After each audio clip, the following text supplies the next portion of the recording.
Hi everybody and welcome back to the Schumacher Mi9 build. And we're on to Wishbones now.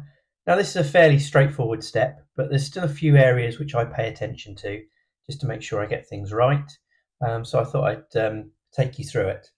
I've already built this one and I've got this other one to put together. So this is the rear Wishbones and it's exactly the same process for the front Wishbones. So the first stage is we need to put the ball joint into the ball socket. Now the thing I would recommend is you don't put the plastic part into the wishbone first and then pop the ball in, because you're going to bruise the plastic part. Basically, when you pop this cup over the ball, it's going to expand and retract as it goes over. It's just going to stretch itself over. But if you put it inside the wishbone first, it's got nowhere to go. So you're going to bruise the inside and leave extra play, basically. So what we're going to do is just pop that in first. So all I do is just pop it in like that with my fingers, just hold it in place, and just a pair of long nose pliers, and then just snap it together like that. And just check that it's nice and free, and I've not seen any of these which aren't perfect, to be honest with you. They're really nice. That's nice and free. And then we can just pop that into the wishbone. Now again, I've not seen any of these where it's been tight or anything, but if it is tight, just check that there's no flashing around the outside from where the carbon's been cut. But I've not seen any like that. The quality, the finish, fit and finish has been fantastic. So I'm expecting yours to just go straight in like that, no problem. And then we just got to pop the O-ring on. Grab one of those, and then we just sort of roll that over the top into place. Again, it will snap into place. I always look for sort of sounds of things clipping and snapping into place, and it's there. But the best way to check it is just try and push it out. And if it won't come out, then the O-ring's in. If the O-ring wasn't quite in, you just push that and it would pop it back out again. So obviously we've got to do the other side. So we'll do exactly the same process. We just line that up like that. Long nose pliers, pop it together, check it's free, into the hole, and then roll the O-ring, check that it's in there, and it's all good. So the next one is onto this outside one. And this is a similar process of making sure you don't damage the socket, basically. So this has got to go through from the bottom and stick out this way. And it clearly shows you how to do it in the instructions, and it's the way the instructions show is the right way to do it. Obviously, temptation would be just to pop it in through this way. If you've got some of these ball joint pliers, you could just pop that in and pop it in, but it's not designed to go in that way.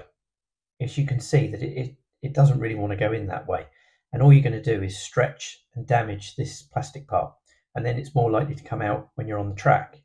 So it goes in this way, and that's the way that the tool has been designed for the ball to go in, so that it doesn't pop out in use. So do it as the instructions. So pop the ball in, and then we're going to put a washer on the bottom, and then a nut on the bottom of the ball joint. Screw that together, and then we're just going to grab the 2mm driver and the nut driver and just screw those together. And this won't fully put it in. Oh, it actually has this time. But sometimes it doesn't fully put it in. It will be right on the edge. So you then have to just give it a little push and it will clip into place. But that one just clipped into place by itself. So then we just remove the nut and washer. And those are discarded now. They're not needed until the next time you want to build one. And there you go. You've got the socket built. And it's exactly the same. Goes in the end. Pop it in there.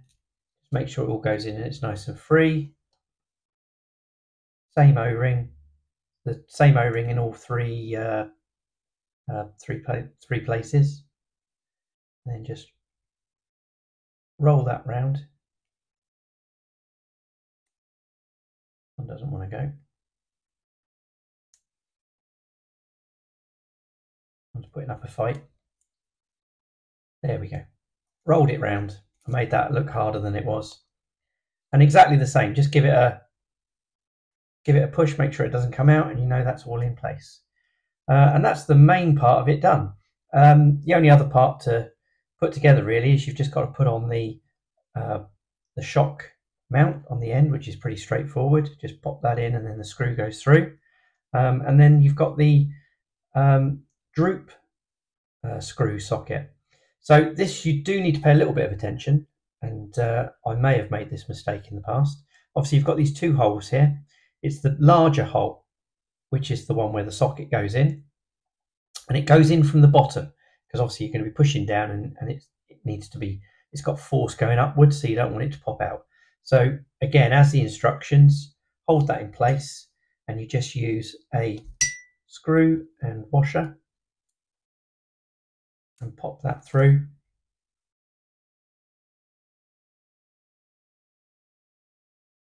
There we go, got it in. There we go, and then we just do that up, and it'll pull it in, and just do it nice and gently, because you don't want to split the carbon. They don't normally split, they're very good. Like I say, it's a good fit, but just go nice and steady so that you don't pull it in too fast. And then that's in. And then the only last thing to check is make sure you put the right prop screw in, and it's the one with the thread lock on. There's no need to put any extra thread lock, I find. I find that these pre-thread lock ones work very well. So I'm just going to get my 1.5 driver, and just for a base setting, we're just going to put it in about halfway, basically, because we will get to that later when we actually do the setup. And there you go. Apart from just popping this ball joint in for the roll bar, which again is pretty straightforward, you just pop that in the other hole and screw the screw in. That is a Wishbone put together.